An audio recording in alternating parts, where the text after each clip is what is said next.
The Hindu Editorial Dictation. Start. It has been 2 years since the government issued the Information Technology Intermediary Guidelines and Digital Media Ethics Code, rules through which the Ministry of Information and Broadcasting was given the task of regulating content on OTT and online platforms. India's approach can be termed as a light touch co-regulation model where there is self-regulation at the industry level and final oversight mechanism at the ministry level. The rules provide for a grievance redressal mechanism and a code of ethics.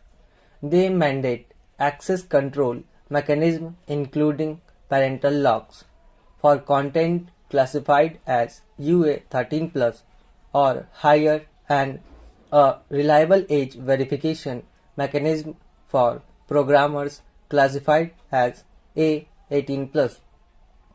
A survey of OTT regulation in different countries suggests that most of them are yet to come up and a clear statute-backed framework. Few of them, such as Singapore and Australia, stand out. In Singapore, the Infocom Media Development Authority is the common regulator for different media. Aside from instituting a statutory framework and promoting industry self-regulation, its approach to media regulation emphasizes on promoting media literacy through public education. Towards media literacy, through the OTT rules were notified in 2021, there is a little awareness about them among the general public. The rules mandate the display of contact details relating to grievance redressal mechanisms and grievance officers on OTT website interference. However, compliance is very low. In many cases, either the complaint redressal information is not published or published in a manner that makes it difficult for a user to notice easily. In some cases, the details are not included as a part of the OTT app interference. This underlines the need for ensuring uniformity in the way consumer awareness and transparency in grievance redressal will further strengthen India's OTT regime.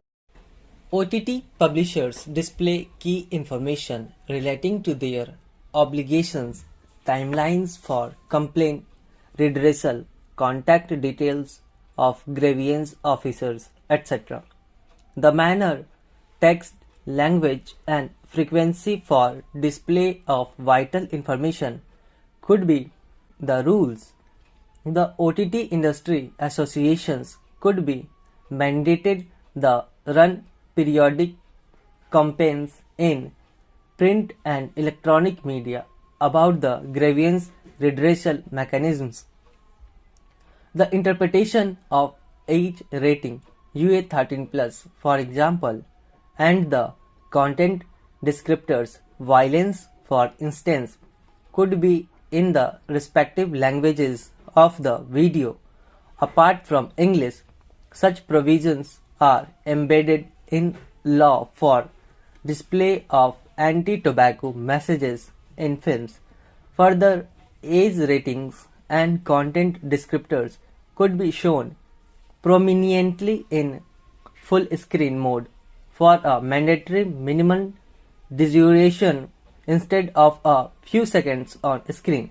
Such a rule exists for films under the Cinematographic Act. The rules could also provide for a clear guidance to ensure that a film's classification rating is prominent and legible in advertisements and promos of OTT content in print and electronic media. Need for transparency. A periodic audit of the actual existence and efficacy of access controls and age verification mechanism and the display of grievance redressal details by each OTT platform may be undertaken by an independent body. While the rules require disclosure of grievance details by publisher and self-regulating bodies, the reporting formats only capture the number of complaints received and decided. Instead, the full description of complaints received by OTT providers and self-regulatory bodies and decisions given thereon may be published in the public domain. The Ministry could consider facilitating a dedicated umbrella website wherein the details of applicable rules, content codes, advisories, contact details for complaints, appeals, etc. are published. OTT providers and affiliate self-regulatory bodies can be made to upload the details of grievances and redressal decisions, which will be visible for the public and government authorities. This approach will aid in enhancing transparency. The current rules provide for the third final tier as the Interdepartmental Committee IDC, comprising officer nominees from various ministries of central government and domain experts. The mechanism is such that while IDC recommends the course of action on OTT content violations, the Secretary of the Ministry is competent to take the final decision. The Supreme Court and the High Courts have underlined the need for establishing a statutory body for regulating broadcast content. Pending the constitution of such a statutory regulator for the media, the IDC's membership may be made more broad-based and representative and with security of tenure. There is no provision for the disclosure or publication of an apology, warning, censure on the platform or website. This may be incorporated in the rules. Financial penalties on erring entities may also be provided.